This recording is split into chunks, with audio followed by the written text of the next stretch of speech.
As a fine art photographer and a born and bred Londoner, brought up in the 50s and 60s, this was a very interesting project for me to do. I'm always looking for interesting things, people or places to photograph, to show my creativity.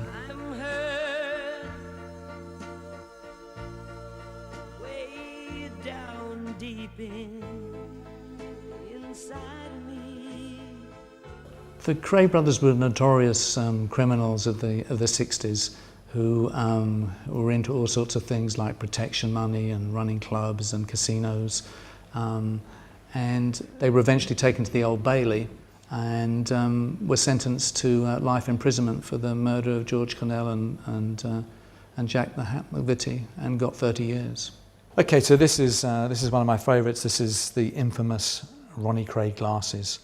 Who knows what they've seen or where they've been? Yes, I mean, we can all photograph a pair of glasses, but you know, the fact that they belong to somebody so famous, it's, for want of a better word, it's added value to the photograph. You know, it's the history behind those glasses and what they'd seen. And this is another thing I found amazing. This is a pellet gun, which kind of shows the low level of weaponry that the Krays used compared to the modern hoodlums who seem to all run around with Uzi submachine guns.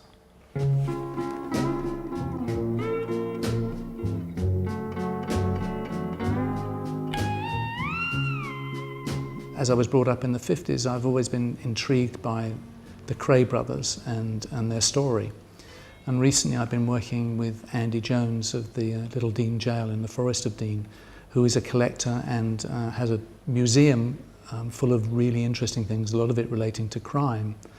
And so I was able to go and photograph some of the memorabilia he has of the Krays.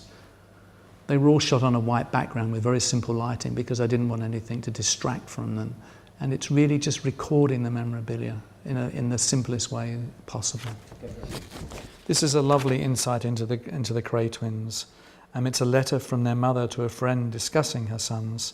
She mentions they are the most understanding and kindest of people one could meet, and they never hurt anyone other than their own.